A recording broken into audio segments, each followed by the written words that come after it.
This week on Gina Asks, I'm asking, what is a parts catcher? Paul breaks this down for us in just under a minute.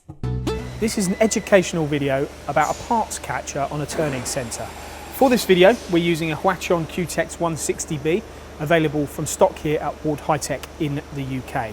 So what is a parts catcher? Well, you can see here, as the name denotes, this will catch parts out of the chuck or when they're released from the chuck jaws. The beauty of this solution is that you don't have to reach into the machine, you can automate the cycle. A part will come out of the chuck jaws into the parts catcher. The parts catcher will then eject the component into a parts bin as I close this door, and then the operator can safely remove the part from the parts bin. This means that you can machine in an automated fashion and you can do production components without having to continually open the door and take parts out of the chuck. This is an educational video on a parts catcher on a turning centre. Thanks, Paul. Some great point raised on parts catcher.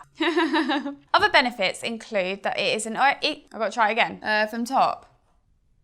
Some other benefits include that it's an economical solution for accumulating parts that do not damage themselves when coming into contact with each other, making it smoother and more efficient in the engineering process and manufacturing of your parts.